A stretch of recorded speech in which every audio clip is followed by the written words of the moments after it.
We've been around 80 years, but it's still this extra sweet growth story. Sweet tea isn't just a refreshing drink, it's a Southern staple at backyard barbecues to 4th of July picnics.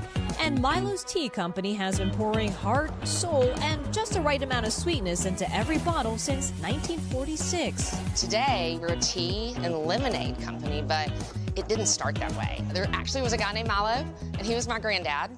After serving our country in World War II, Milo Carlton opened up a restaurant in Birmingham, Alabama. And it didn't revolve around tea, but burgers. Did you ask him, like, why did you decide to start a hamburger business? Well, he always had a passion for food, and he was a cook in the Army. Okay. And had learned how to cook, but it was really a family of cooks, and it was a passion. The hamburgers were a hit, but their sweet tea was too. And that's when the family decided to bottle up their success and take it to the next level. If you fast forward to today, we're available in all 50 states and over 55,000 retail locations. But it still is 100% family-owned, and we're certified woman-owned. Tricia Wallwork, Milo's granddaughter, is now the chair and CEO of Milo's Tea Company, the third generation to keep the tradition brewing. So whose recipe was it? It was my grandfather's recipe, and it's still the same formula we use today. Tricia didn't step into this role overnight, getting a taste of the business early on. When I was in high school, I had to work in the factory. And let me tell you, the factory back then was not like the factory of today. Today, the Milo's operation has expanded to 4 manufacturing sites, including their newest factory right here in South Carolina. An honorary Milo's hat. Employee for the day.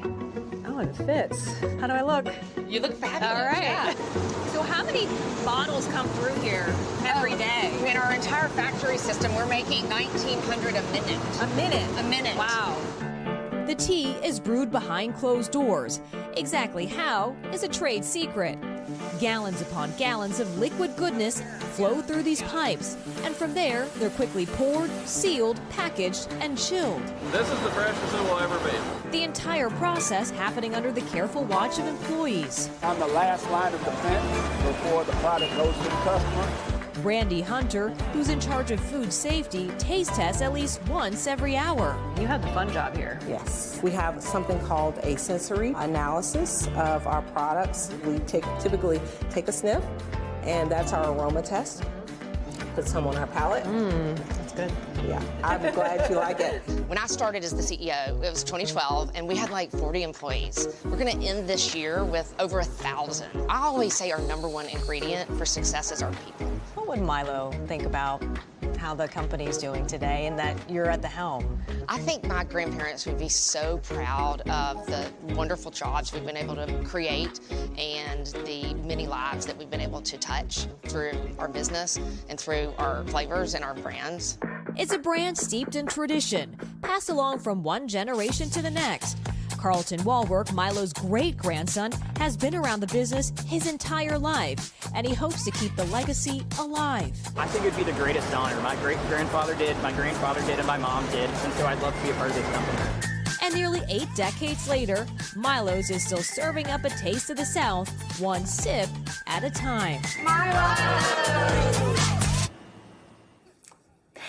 Now, over the years, Milo's has learned to adapt and listen to what consumers want. So in a Today exclusive, Milo's will be launching its zero sugar lemonade later on this year, adding to a growing product lineup. And you all may have heard of shrinkflation, where brands reduce product sizes but keep prices the same. Well, according to Milo's, a gallon is still a gallon. So cheers to that, and happy 4th, guys.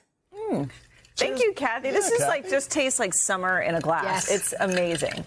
I know, with this little mason jar. The no sugar lemonade, if you can convince your kids to do that, that'll make the afternoon a lot easier as opposed to bouncing off walls all day long. Yeah, seriously. That's All right, thanks, Kathy. This is good.